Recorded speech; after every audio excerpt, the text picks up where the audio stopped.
कितना अच्छा हो हम कभी बूढ़े ही ना हों। काश कोई ऐसी जड़ी बूटी हो जो बढ़ती उम्र को रोक दे। ये ख्याल कभी न कभी हमारे मन में जरूर आता है और विज्ञान ने हमारे मन की ये बात सुन ली है। अब ऐसी दवाइयों की पहचान की गई है जो बढ़ती उम्र को रोक सकती हैं। कैसे? जानिए ज्ञान विज्ञान के इस अंक में। अब इस भारी भरकम छिपकली को देखिए, लगता है हमें भी निगल जाएगी, लेकिन कोमोडो ड्रैगन कही जाने वाली यह छिपकली हमें कई जानलेवा गंभीर रोगों से निजात दिला सकती है। इसके अलावा भी मिलेंगी कई रोमांचक और ज्ञानवर्धक जानकारियां ज्ञान विज्ञान के इस अंक में।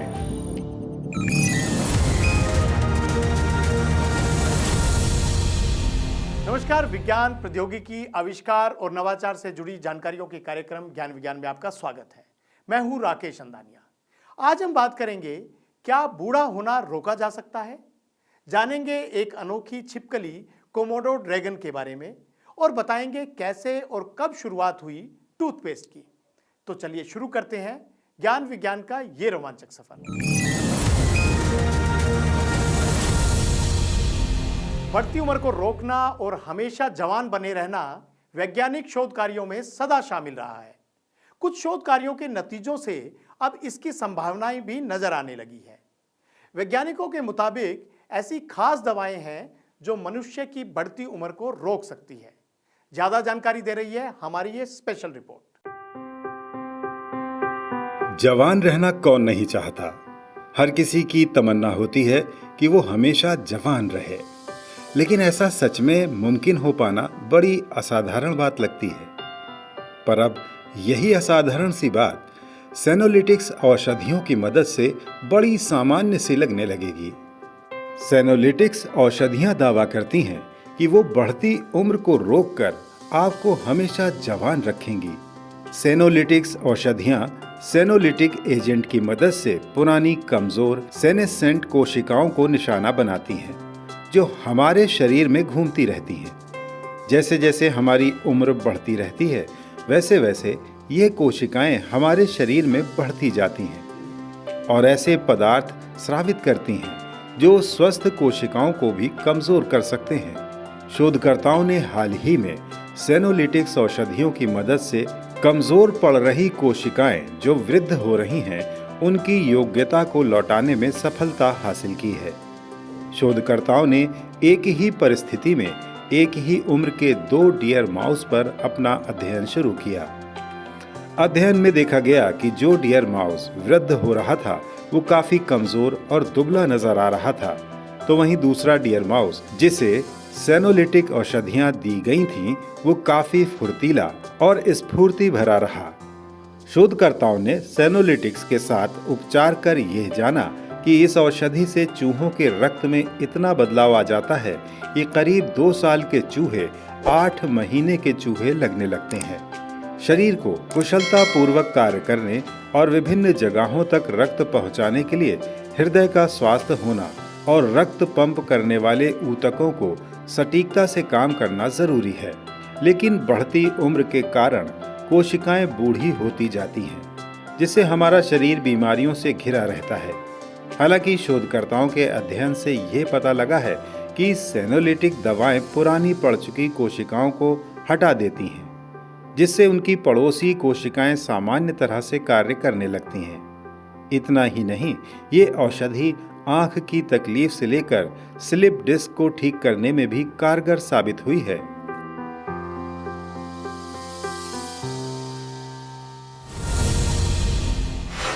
इंडोनेशियाई द्वीपों पर पाए जाने वाली भारी भरकम छिपकली कोमोडो ड्रैगन, जिसके नजदीक जाना तो दूर, देखकर ही डर लगने लगता है। लेकिन यही छिपकली मानव जीवन के लिए उपयोगी साबित हो सकती है। इसके खून में कुछ ऐसी खासियत है कि इससे लाइलाज बीमारियों के लिए दवाइयां बन सकती है। आइए देखते हैं कैसे। इंडोनेशिया के दूरदराज द्वीपों पर एक अनोखा और डरावना जीव रहता है जिसे कोमोडो ड्रैगन कहा जाता है। नाम सुनते ही लगता है कि जैसे इसके मुंह से आग निकलेगी, लेकिन असल में ये एक विशाल छिपकली है जो 8 से 10 फीट लंबी और लगभग 70 किलोग्राम वजनी होती है। देखने में ये जानवर मगरमच्छ जैसा लगता है, लेकिन ये खास किस्म की छिपकली है जो सिर्फ 5 द्वीपों पर ही पाई जाती है। कोमोडो ड्रैगन मांसाहारी छिपकली होती है। ये छोटे जानवरों, हिरण और कभी-कभी भैंस का भी शिकार कर लेती है। जब ये किसी जानवर को पकड़ती है तो उसके गले पर काटती है।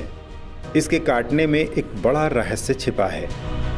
इसके मुंह में 50 से अधिक प्रकार के खतरनाक बैक्टीरिया होते हैं जो शिकार को बीमार कर देते हैं।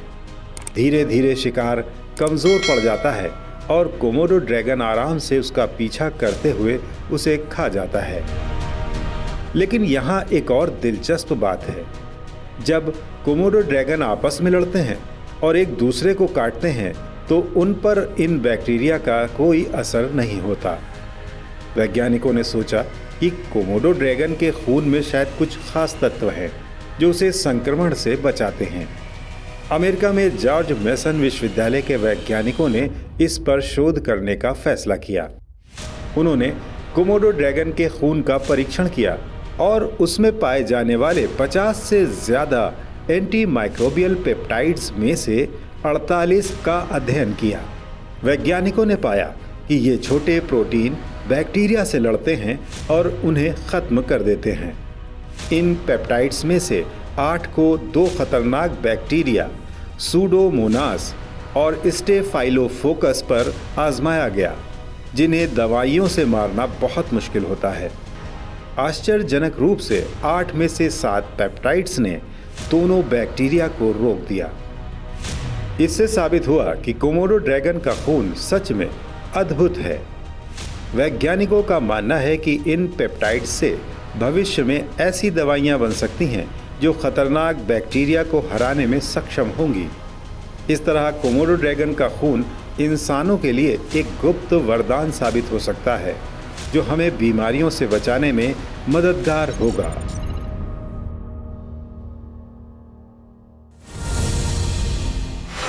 जैसे जैसे मानव ने एक स्थान पर रहकर समाज और सभ्यताओं को जन्म दिया, वैसे वैसे व्यक्तिगत और सामूहिक स्वच्छता भी उसकी प्राथमिकताओं में शामिल होती गई। इसी में शुमार है उसके दांतों की देखभाल, जिसके लिए उसने दातुन, राख, मिट्टी, नमक जैसे विभिन्न उपाय किए और यह सफर अब टूथपेस्ट तक पहुंच चुका है। आज के आविष्कार जिन्होंने दुनिया बदल दी सेगमेंट में हम आपको बता रहे हैं इसी टूथपेस्ट के आविष्कार की कहानी। आज के समय में आपकी सुबह की शुरुआत अपने शरीर के साफ सफाई से होती है, लेकिन इंसान हमेशा से ऐसा नहीं था। जंगलों में रहना, भोजन के लिए शिकार करना, यही इनकी दिनचर्या थी।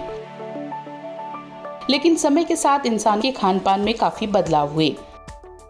इन्हीं सब में शामिल हुई दांतों की सफाई। तरह तरह की विधियों द्वारा दांतों की सफाई होने लगी और बढ़ती समझ और जरूरत के अनुसार दांतों की सफाई के लिए अलग अलग तरह के पाउडर और पेस्ट का इस्तेमाल होने लगा, जो समय के साथ बदलते हैं। टूथपेस्ट का इतिहास बहुत पुराना और रोचक है। सबसे पहले मिस्र वासियों ने लगभग 5000 ईसा पूर्व दांत साफ करने के लिए पेस्ट का उपयोग करना शुरू किया था। उस समय टूथपेस्ट में हड्डियों, सीपियों और अंडों के छिलकों का चूरा मिलाकर तैयार किया जाता था। इसका मुख्य उद्देश्य दांतों और मसूड़ों को साफ और स्वस्थ रखना था। प्राचीन ग्रीक और रोमन सभ्यताओं में भी टूथपेस्ट का उपयोग होता था। भारत और चीन में लगभग 500 ईसा पूर्व से टूथपेस्ट का उपयोग शुरू हुआ। उस समय के टूथपेस्ट में कोयला, पेड़ की छाल और अन्य प्राकृतिक सामग्री मिलाई जाती थी। 19वीं सदी में टूथपेस्ट का आधुनिक रूप विकसित हुआ। 1824 में एक डेंटिस्ट ने पहली बार टूथपेस्ट में साबुन का उपयोग किया। 1850 के दशक में जॉन हैरिस, जो एक डॉक्टर थे, ने चॉक का इस्तेमाल कर टूथपेस्ट बनाया। 1873 में कोलगेट कंपनी ने पहली बार बड़े पैमाने पर टूथपेस्ट का उत्पादन शुरू किया। 1980 के दशक में दांतों को सफेद चमकाने के लिए टूथपेस्ट में कार्बामाइड परऑक्साइड जैसे व्हाइटनिंग एजेंट मिलाए गए। व्हाइटनिंग माउथवॉश के अलावा बाजार में अब व्हाइटनिंग टूथपेस्ट व्यापक रूप से उपलब्ध हैं। 20वीं सदी में टूथपेस्ट में फ्लोराइड का उपयोग शुरू हुआ, जो दांतों की कैविटी से बचाने में मदद करता है। इसके बाद टूथपेस्ट में विभिन्न प्रकार के फ्लेवर, एंटीबैक्टीरियल एजेंट्स और अन्य घटक मिलाए जाने लगे, जो दांतों को स्वस्थ और मजबूत बनाए रखने में मदद करते हैं। आजकल विभिन्न प्रकार के टूथपेस्ट बाजार में उपलब्ध हैं, जो अलग अलग समस्याओं जैसे कि सेंसिटिविटी, कैविटी और मसूड़ों की समस्याओं के लिए विशेष रूप से बनाए जाते हैं। टूथपेस्ट का ये विकास हमें सिखाता है कि कैसे समय के साथ साथ हमारे स्वास्थ्य संबंधी जरूरतें और तकनीकें बदलती गईं। और इस वक्त विज्ञान जगत में क्या कुछ नया हो रहा है, जानने के लिए नजर डालते हैं विज्ञान जगत की ताजा गतिविधियों पर। भारतीय वैज्ञानिकों ने ट्यूबरक्लोसिस से निपटने के लिए एक प्रभावी उपचार पद्धति विकसित की है। विज्ञान एवं प्रौद्योगिकी विभाग के मोहाली स्थित नैनो विज्ञान और प्रौद्योगिकी संस्थान के वैज्ञानिकों ने नाक से मस्तिष्क तक दवा पहुंचाने की एक विधि विकसित की है, जिसके तहत नाक के माध्यम से सीधे मस्तिष्क तक टीबी की दवा पहुंचाई जाएगी। यह विधि टीबी के सबसे खतरनाक रूप जैसे सेंट्रल नर्वस सिस्टम ट्यूबरक्लोसिस और रीढ़ की हड्डी के ट्यूबरक्लोसिस के इलाज में कारगर होगी।